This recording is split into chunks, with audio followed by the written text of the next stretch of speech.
just a follow-up, a few follow-ups here. Sure. Seems a little bit of background about yourself for people, you know, who may not know you. I mean, you kind of referenced some of that, but a brief bio. I'm originally from the Bronx. I am the oldest of 6 in my family, and we weren't a rich family. We're just like everyone else, maybe a little bit poorer than some, I guess. I went to Vanderchild's High School in the Bronx, and I went to Rutgers University for college. I studied philosophy, chemistry, and English, just to give you that background. I've also lived and worked overseas. I've lived in Moscow, Tbilisi, and Riga. I do speak some Russian, actually better than my Spanish, but both are rusty. I've held a lot of positions. I've worked a lot in my life. I've owned 4 businesses that I've built up, lost a couple, learned lessons and moved forward.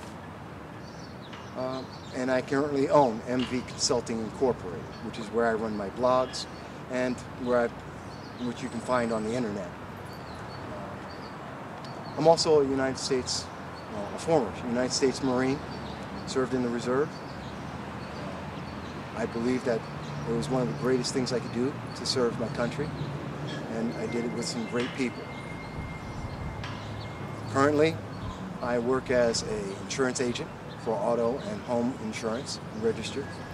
I think I may have left out that I was also a stockbroker, and I did that for about 7 to 10 years. I forget at the moment. And so I have a little bit of a diverse background.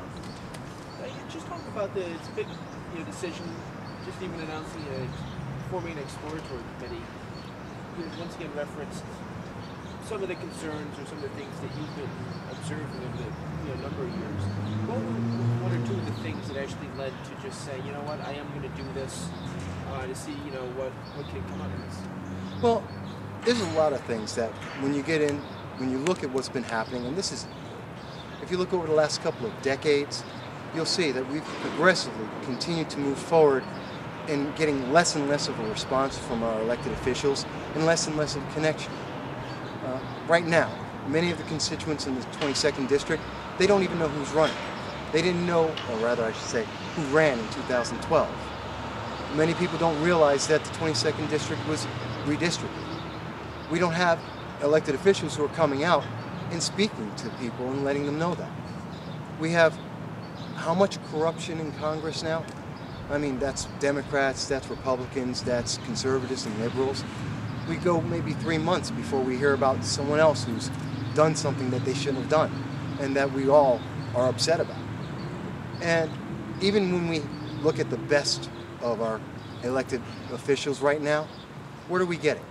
We're getting laws that some 60% of the population throughout the nation are saying they don't want. We're getting laws that are restricting our freedoms and taking away rights that we've had and people have bled for decades, since the beginning of this nation. These aren't the things that the average person wants. These aren't the things that the average person expects from our government. We expect better. We expect to be able to speak to them, to have them talk to us, to what I believe is the best thing, to go out there and say, here's the best idea I have. I believe in this. I believe these are the right reasons to do this. And I understand here are the reasons why my opponents or the opposite side are wrong. And I want you to understand these and make sure people understand it. And then say, do you agree? You're my constituents. I'm here to vote for what you believe. And if you say, no, Mike, you're wrong, I don't agree with that, then I go into Congress and I vote that way if I were to be elected. That's what we should hear. That's what we should see. Not what we have right now, and not this gridlock that comes from being stuck in partisan views.